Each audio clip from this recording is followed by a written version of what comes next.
Hello everyone, welcome back to my YouTube channel. So in the part 1 of industrial dispute settlement, we discussed about preventive measures. So this is the part 2 which is a continuation part of the part 1 lecture.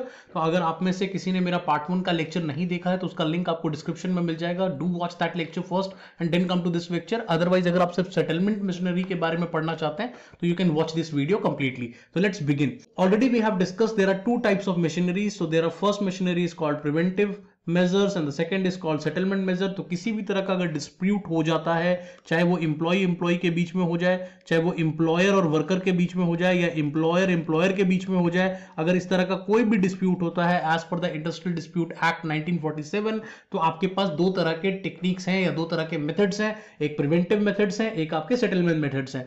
Preventive method हम dispute होने से पहले use करते हैं, जबकि जो settlement measures होता है वो अक्सर डिस्प्यूट होने के बाद यूज किया जाता है ताकि डिस्प्यूट सेटल हो सके. Let's talk about the settlement measures. The machinery has been provided under the Industrial Dispute Act 1947. जैसा मैंने आपको जस्ट बताया कि 1947 एक्ट के अंडर में ये सारी मशीनरी आती है, सारे मेथड्स आते हैं. And it provide the legal way of settling the dispute. तो बेसिकली अगर किसी भी तरह के डिस्प्यूट हो जाता है तो आपको लीगल तरीके से सेटल करने के कुछ तरीके बताए गए हैं इस पर्टिकुलर मशीनरी के अंडर. तो व्हाट आर दीज मेथड्स? तो there are four methods. First is called conciliation, second is called court of inquiry, third is called voluntary arbitration and fourth is called adjudication. So these are the four methods. So let us discuss all these methods in detail now.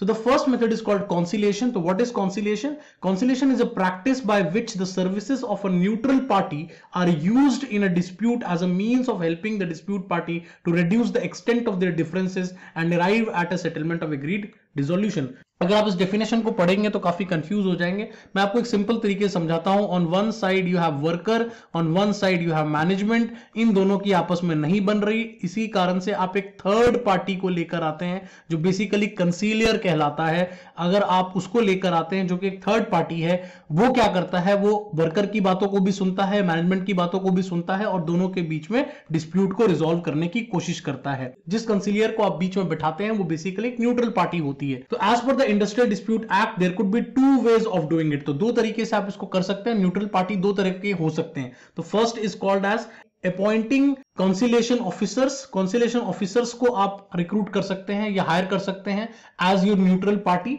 या फिर आप board of conciliation भी बना सकते हैं. अब यहां पर मैंने एक 14 डेज और 2 मंथ्स लिखा हुआ है. अगर आप कंसिलिएशन ऑफिसर को रिक्रूट कर रहे हैं तो वो दोनों पार्टीज को सुन करके 14 डेज के अंदर अपनी रिपोर्ट को सबमिट कर देता है. और ऑन द अदर साइड अगर कोई बोर्ड ऑफ कंसिलिएशन बनाया गया है तो वो कम से कम 2 महीने के अंदर अंदर अपनी रिपोर्ट को सबमिट करता है और 2 महीने के अंदर अंदर कोई ना कोई सॉल्यूशन निकाल देता है बिटवीन बोथ द पार्टीज. तो रोल ऑफ कंसिलिएशन ऑफिसर और बोर्ड ऑफ काउंसिल, तो इनका रोल क्या होता है उसके बारे में थोड़ा सा बात कर लेते हैं. तो इसका फर्स्ट रोल होता है कि जो पूरा प्रोसीडिंग है, जो पूरा कंसिलिएशन का प्रोसेस है, मतलब आपको वर्कर की भी पूरी बातों को सुनना है, आपको मैनेजमेंट की भी पूरी बातों को सुनना है. तो ये जो पूरा प्रोसेस होगा उसको कंसिलिएशन ऑफिसर या उसको बोर्ड ऑफ काउंसिल करती है. The second is called to investigate the dispute. तो डिस्प्यूट क्यों हो रहा है, उसके क्या कारण है, क्या रीजंस हैं, कौन जिम्मेदार है, किसकी डिमांड जायज है, किसकी डिमांड जायज नहीं है. तो उसका जो पूरा इन्वेस्टिगेशन प्रोसेस है वो भी कंसिलिएशन ऑफिसर करता है या बोर्ड ऑफ काउंसिलेशन करती है. To send the report and memorandum of the settlement to the appropriate authority. तो फाइनली जब आप अपनी रिपोर्ट तैयार कर लेते हैं कि किसकी डिमांड सही है, किसकी डिमांड गलत है, किसकी फेवर में जाना चाहिए, किसके फेवर में नहीं जाना चाहिए, तो अप्रोप्रिएट अथॉरिटी को आप अपनी रिपोर्ट को सबमिट कर देते हैं. However the conciliation process is not a legal binding. सबसे इंपॉर्टेंट पॉइंट यहां पर यही है कि कंसिलिएशन लीगल बाइंडिंग के अंडर नहीं आता. It is not mandatory for both the parties to agree to it. तो अगर मुझे लगता है कि कंसिलिएशन ऑफिसर ने जो अपनी रिपोर्ट बनाई है, या अगर वो मेरे फेवर में नहीं जा रहा, या उसने जो अपना फाइनल डिसीजन सुनाया है या जो डिस्प्यूट रिजॉल्व करने का तरीका ढूंढा है वो मुझे मेरे फेवर में नहीं जा रहा या मुझे सही नहीं लग रहा है, तो मेरे लीगल बाइंडिंग में नहीं आता. मैं किसी भी पॉइंट ऑफ टाइम पे ये बात कह सकता हूं that I am not agreeing to it and that is the reason why ये लीगल बाइंडिंग में नहीं आता. ये बहुत सारे कॉम्पिटिटिव एग्जाम्स में पूछा जाता है कि कंसिलिएशन क्या लीगल बाइंडिंग के अंडर आता है. The answer is no. At the same time conciliation tries to build trust between both the parties and resolve the issue with the mutual understanding. तो basically conciliation है क्या? Conciliation is like a third neutral party who tries to build trust between the two people, the two parties involved into this, the worker party or the employee party or between the employer, जिससे कि एक mutual understanding से ही वो problem sort out हो जाए. Second method is called as the court of inquiry. तो what is court of inquiry?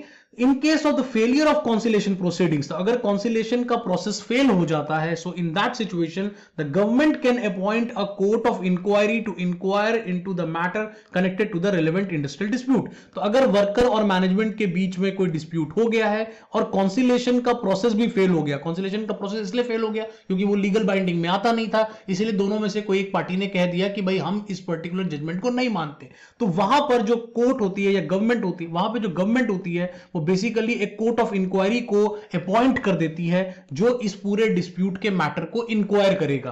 The court is expected to submit its report in 6 months. तो 6 months के अंदर अंदर कोर्ट जो है अपनी रिपोर्ट को सबमिट कर देता है. And the court of inquiry may consist of one or more person to be decided by the appropriate government. Later government publishes the report in 30 days. तो court of inquiry में एक या दो से ज्यादा लोग भी हो सकते हैं. It could be a committee, it could be of 2-3 members in that particular team. And government जो आप रिपोर्ट सबमिट करती है कोर्ट ऑफ इंक्वायरी, उसको गवर्नमेंट 30 डेज के अंदर पब्लिश कर देती है, सो दैट कि आप रीड कर पाओ कि एग्जैक्टली कोर्ट ऑफ इंक्वायरी ने क्या निकाला है. So what they do, they are the fact finding machinery. तो वो बेसिकली कोई रिजोल्यूशन नहीं करते, वो इंक्वायर करते हैं और अपनी फैक्ट को फाइंड करते हैं कि कौन सही है कौन गलत है. उनका जो पूरा काम है वो रिजोल्व करना नहीं है, उनका पूरा काम है अपनी इंक्वायरी रिपोर्ट सबमिट करना, जो फैक्ट फाइंडिंग होती है क्या सही है क्या गलत है. Unlike during the period of conciliation, worker rights to strike and employee right to lock out, employee right to dismiss workmen remain unaffected during the proceeding of court of inquiry. अब यहां पर एक पॉइंट इंपॉर्टेंट ये हो जाता है कि conciliation से थोड़ा सा अलग एक पॉइंट यहां पे ये आता है कि वर्कर यहां पे स्ट्राइक भी कर सकता है, एम्प्लॉयर यहां पे लॉकआउट्स भी कर सकते हैं, बंद कर सकते हैं अपनी factory, and eight the same time आप वर्कमैन्स को डिसमिस भी कर सकते हो इन द प्रोसेस. ये अनइफेक्टेड रहता है, वो बिल्कुल भी इफेक्ट नहीं होता जब तक ये कोर्ट की इंक्वायरी चल रही है. आप इसमें से कोई भी अपने कोई भी पावर को यूज कर सकते हैं. वॉलंटरी जो थर्ड मेथड है that is called voluntary arbitration. तो what is voluntary arbitration? On the failure of conciliation proceedings, the conciliation officer may persuade the parties to refer to the dispute to the voluntary arbitrator. तो जब conciliation proceeding fail हो जाती है या जब conciliation officer ये कह देता है कि मैं इसका dispute का शायद resolution नहीं कर पाऊंगा, तो वो आपको suggest करता है कि आप voluntary arbitrator को रद्द करके अपने dispute को solve कर लें. तो voluntary arbitrator कौन होता है, अब उसके बारे में बात करते हैं. Voluntary arbitration refers to getting the dispute settled through an independent person chosen by the parties involved mutually and voluntarily. अब यहां पे जो इंपॉर्टेंट पॉइंट ये है कि conciliation officers जो होते थे वो न्यूट्रल होते थे, न्यूट्रल पार्टी होती थी. लेकिन यहां पर क्या होता है कि दोनों पार्टी मिलकर एग्री करते हैं, मतलब अगर वर्कर ग्रुप और मैनेजमेंट ग्रुप दोनों मिलकर पहले एग्री करता है कि हम इस पर्टिकुलर पर्सन को वॉलंटरली हायर कर रहे हैं एज एन आर्बिट्रेटर और अब वो हमारी सारी सेटलमेंट कराएगा, तो दोनों पार्टी पहले से ही एग्री कर जाते हैं कि हम इस पर्टिकुलर पर्सन को रखना चाहते हैं. तो ऑब्वियसली अगर किसी आप पर्टिकुलर पर्सन पर हाँ कर चुके हैं तो वो जो भी डिसीजन सुनाएगा वो आपको सही लगेगा क्योंकि वो दोनों पार्टी ने मिलकर अपॉइंट किया है. So that is the reason why voluntary arbitration is good process when you are not able to solve your problems through conciliation. In other words, arbitration offers an opportunity of the solution through arbiter jointly appointed by the parties. तो basically आप एक arbitrator को higher करते हो जो कि दोनों party मिलकर हायर करती है, दोनों की एग्रीमेंट होती है उस पर्टिकुलर आर्बिट्रेटर के लिए और वो फाइनली अपने इस डिस्प्यूट को रिजॉल्व करने की कोशिश करता है.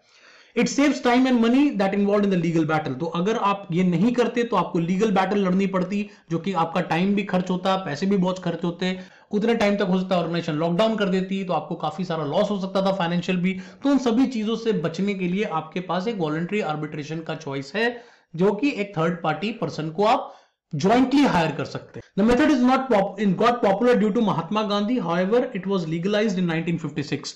तो 1947 से पहले भी काफी डिस्प्यूट्स हुआ करते थे टेक्सटाइल इंडस्ट्री में, जिसको महात्मा गांधी इसके थ्रू सॉर्ट आउट करते थे. इसी वजह से ये मेथड काफी पॉपुलर हुआ, लेकिन लीगली इसको 1956 में डाल दिया गया under the industrial dispute act 1947. तो उससे पहले ये नहीं था, 1956 में इसको एड ऑन किया गया अमेंडमेंट के through. And the fourth method is called as adjudication. तो एडजुडिकेशन क्या होता है? It is the mandatory settlement of industrial dispute through the labour court और ट्रिब्यूनल। तो अगर कंसिलेशन से भी प्रॉब्लम सॉर्ट आउट नहीं हुई, वॉलंटरी आर्बिट्रेशन से भी प्रॉब्लम सॉर्ट आउट नहीं हुई, तो फाइनली आपके पास एक ही चॉइस रह जाता है, वो होता है लीगल बैटल। तो आप लीगल बैटल लड़ सकते हैं, वर्कर का भी एक लॉयर लड़ेगा, on the other side management का भी एक लॉयर होगा, और एक फाइनल कोर्ट सेटलमेंट होगी जिसमें कोर्ट अपना फाइनल फैसला सुनाएगी जो कि लीगल बाइंडिंग होगी, आपको मानना पड़ेगा। मैंडेटरी सेटलमेंट होती है, मतलब अगर कोर्ट ने कह दिया कि वर्कर का पॉइंट ऑफ व्यू सही है तो वर्कर उस केस को जीत जाएंगे और मैनेजमेंट को उनकी बात माननी पड़ेगी, आपके पास कोई चॉइस नहीं रहता।